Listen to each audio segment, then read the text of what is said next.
नगरसेवक आलेले आहेत, परंतु इथे एक चर्चा सुरू आहे की लोटस ऑपरेशन होणार आहे.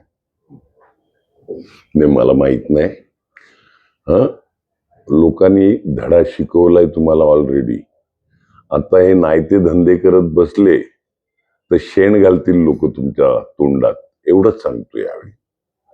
काय सांगाल आता या ठिकाणचं आरोग्य सेवा असेल किंवा पाण्याचा प्रश्न असेल, अनधिकृत इमारतीत राहणार आहे, कारण तुमच्याकडे एक वेगळ्या नजरेने लोकांनी पाहिलं यावेळी.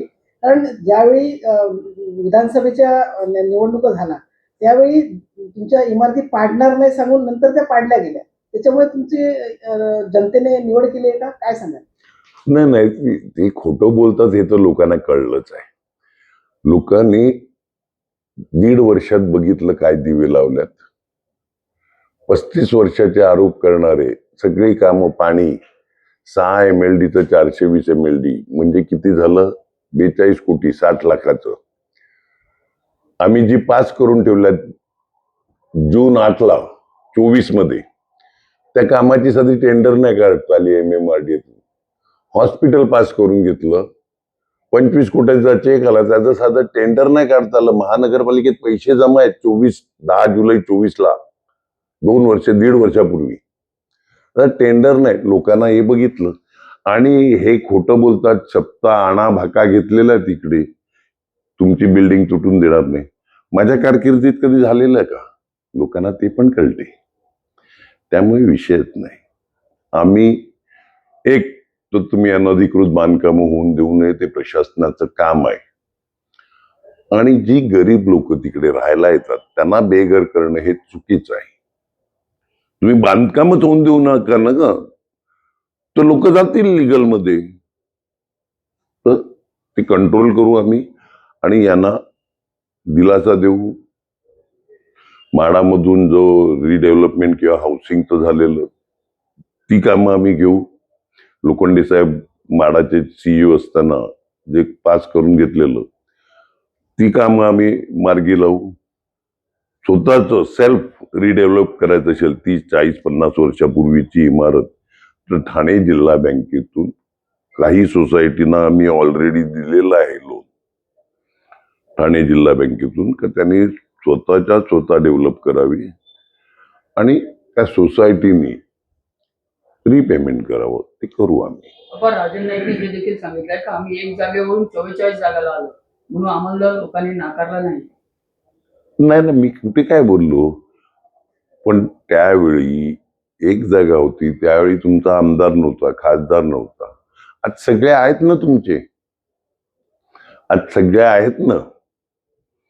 आणि एवढं जोर मारून शेवटी आमचेच उधार घेतले ना उमेदवार, पण उमेदवार तर आमचेच उधार घेतले ना.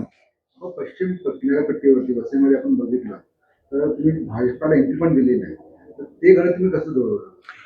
अहो, ज्यावेळी 109 आमचे उमेदवार निवडून आलेले, त्यावेळी नायगाव खाडी टू वैतरणा खाडी ह्याच्यात पश्चिमेतली एकही सीट, पश्चिम पट्टा नाही तर पश्चिमेची एकही सीट हरलो नव्हतो आम्ही. ज्या हरलो 6 सीट त्या वालीव, गोखिवरा आणि चोपारामध्ये हरलेलो. तर हा आमचा गडच आहे. हा गैरसमज आहे तुमचा काय यावेळी दिलं. गेल्या वेळीच्या बघा ना सीट, भाईंदर खाडी ते वैतरणा खाडी, सगळ्या आमच्या सीट होत्या पश्चिमेला. नालासोपारामध्ये मोठ्या प्रमाणामध्ये उत्तर भारतीय आणि परप्रांतीय लोक राहतात आणि ते बहुतांश कमळच्या बाजूने असतात, त्याचा फटका बसताना दिसतो आपल्याला. बसतो ना, बरोबर आहे. सिटीमध्ये पण आपण बघितलं की खूप कमळाला मानणारे वर्ग तिकडे आले. बरोबर आहे. आव्हान असतं ना की भविष्यामध्ये? नाही, आव्हानं सगळीच येतात. शेवटी काय होते, नवीन आलेल्या लोकांना आम्ही केलेली कामं लक्षात नसतात, माहीत नसतात. तर त्यामुळे ती आम्ही हळूहळू करू ना. आता आम्ही रिअल काम करणार आहे, आता रीलवर पण काम करू. रील बहादर आहेत ना. 7 वर्ष आपण प्रशासकीय राजवट होती, आता आपली सत्ता आलेली आहे, काय नक्की बदल दिसेल? 100% बदल दिसेल. लोकांच्या तक्रारीला तातडीने उत्तर दिलं जाईल. नगरसेवक चांगल्या प्रकारे काम करतील.